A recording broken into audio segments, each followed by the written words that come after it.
बिस्मिल्लाहिर्रहमानिर्रहीम, अस्सलाम वालेकुम।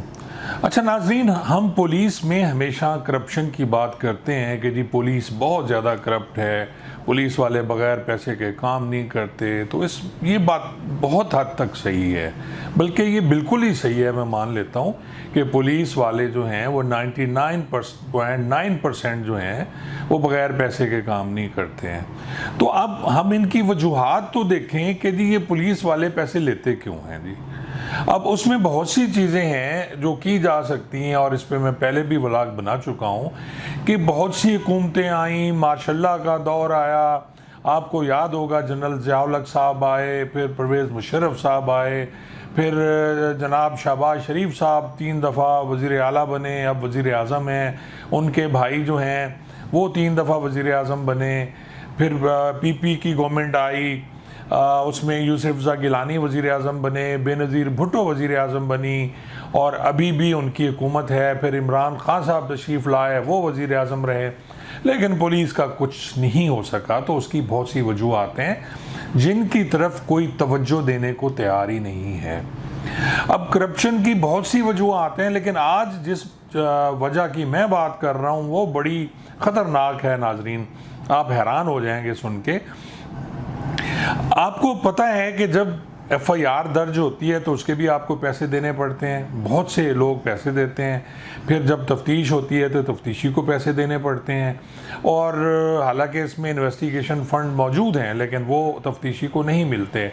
और फिर तफ्तीश के बाद नाजरीन जब ये मरहला आता है कि जी वो चालान जो मुरतब किया जाता है 173 ज़ाब्ता फौजदारी के तहत, वो कोर्ट में पेश करना होता है, अदालत में पेश करना होता है, जहाँ जाके फिर मुलजिम को यानी उसका सज़ा या जज़ा का फ़ैसला होता है कि ये मुलजिम सही था तो वो मुजरिम बन जाता है, और अगर वो नहीं तो फिर बरी हो जाता है। तो इस प्रोसेस के लिए जो तरीक़ाकार है वो ये है कि जो ही चालान मुरतब होता है, अब आपको पता है कि जी तफ्तीश जो है ये कलेक्शन ऑफ एविडेंस है, एविडेंस इकट्ठी की जाती है। अगर कत्ल का मुकदमा है तो उसमें आला ज़रब क्या, आला कत्ल क्या था, ज़रर का मुकदमा है तो आला ज़रब जो ज़रर लगी उसका किस आले के साथ, पिस्टल के साथ मारा गया, खंजर के साथ मारा गया या किसी और चीज़ के साथ मारा गया।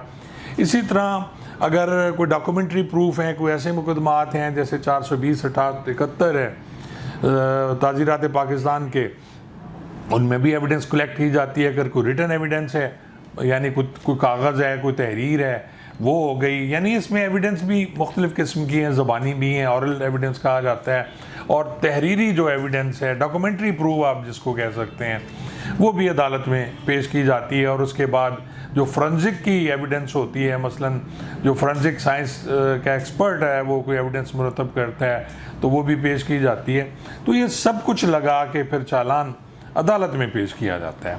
अब बहुत से पुलिस मुलाजमीन ने मुझे बताया, और ख़ुद भी मैं इसका शाहिद हूँ, यानी मैं गवाही दे सकता हूँ कि जब ये चालान अदालत में पेश करने के लिए प्रोसिक्यूटर को दिया जाता है तो प्रोसिक्यूटर साहब जो हैं वो पैसे मांगने को तैयार होते हैं।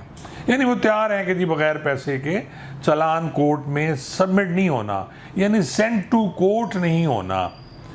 ये एक जुमला लिखा जाता है किसी भी चालान पे कि जी send up to the court, यानी वो कोर्ट को सेंड कर दिया जाता है फॉर फर्दर हेयरिंग या प्रोसेस जो उसका है, समात जिसको कहते हैं, अदालत समात करती है।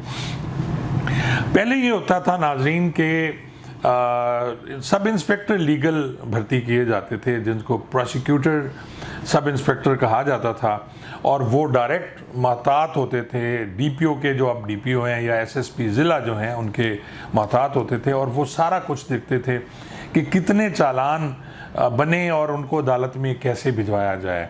और जो सेशन कोर्ट ट्रायल होता था वो डिस्ट्रिक्ट प्रोसिक्यूटर जो होता था वो उसको सेशन कोर्ट में भिजाता था, और वही। और इसी तरह फिर हाई कोर्ट में आपको पता है कि असिस्टेंट एडवोकेट जनरल होते हैं, डिप्टी एडवोकेट जनरल होते हैं, और इस तरह सारे वहाँ कोर्ट को असिस्ट करते हैं, यानी कोर्ट की मुआवनत करते हैं।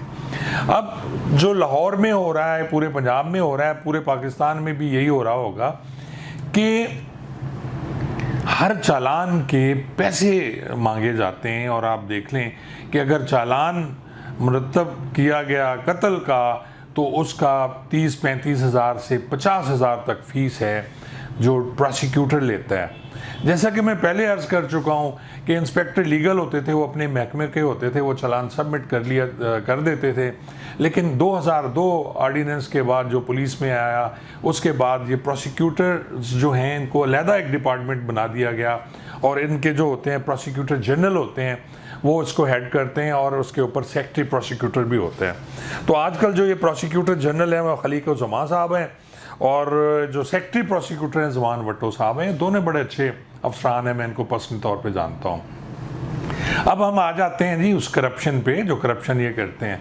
तो अब करप्शन यूँ होती है नाजरीन के जी, 30-35 हज़ार से 50 हज़ार जो है वो कत्ल के मुकदमे में, इसी तरह जो 324 का मुकदमा है या ज़रर का मुकदमा है उससे भी 15 से लेके 20-30 हज़ार जितने कोई दे दे वो लिए जाते हैं। और उसके बाद जो 392 का मुकदमा है डकैती का या स्नैचिंग का, उसमें भी 10 हज़ार लिए जाते हैं। और एक तफ्तीशी बेचारा मुझे ये भी बता रहा था कि जनाब ये जो बिजली के चालान होते हैं, यानी कि जो बिजली की चोरी के मुकदमात होने उनके चलान में वो 2000 लेते हैं, और जो असले का मुकदमा है 13, 20, 65 का उसमें 5000 लिया जाता है। और आप हैरान होंगे कि ये इस वक्त जो लाहौर में क्राइम का रेट है वो मोर देन 3 लाख है जी। 3 लाख से ज़्यादा मुकदमात लाहौर में दर्ज हुए।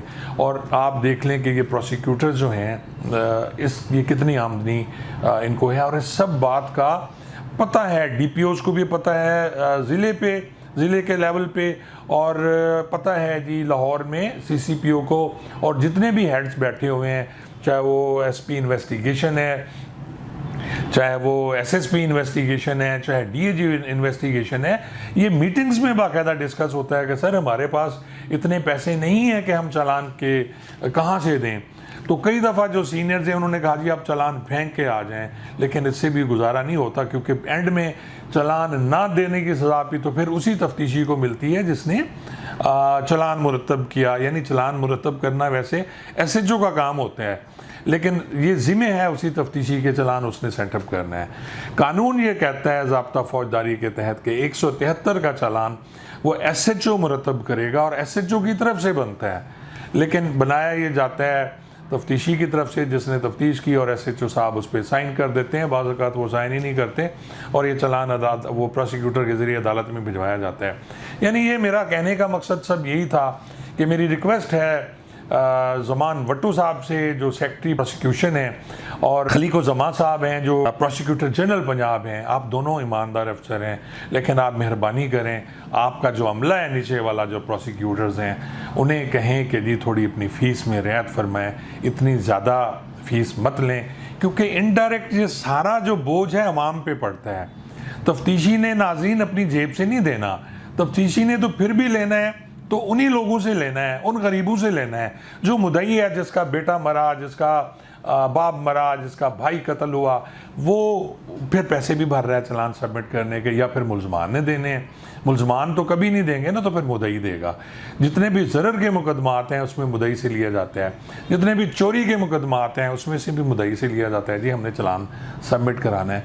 यानी एक ऐसा करप्शन की चेन है नाजरीन, जो पर्चा दर्ज दरख्वास्त दे के पर्चा दर्ज होने के बाद पूरी तरह चलती हुई आखिर में अदालत तक भी करप्शन होती है, और जो अदालतों में होता है वो इंशाल्लाह मैं किसी अगले व्लॉग में आपसे अर्ज़ करूँगा।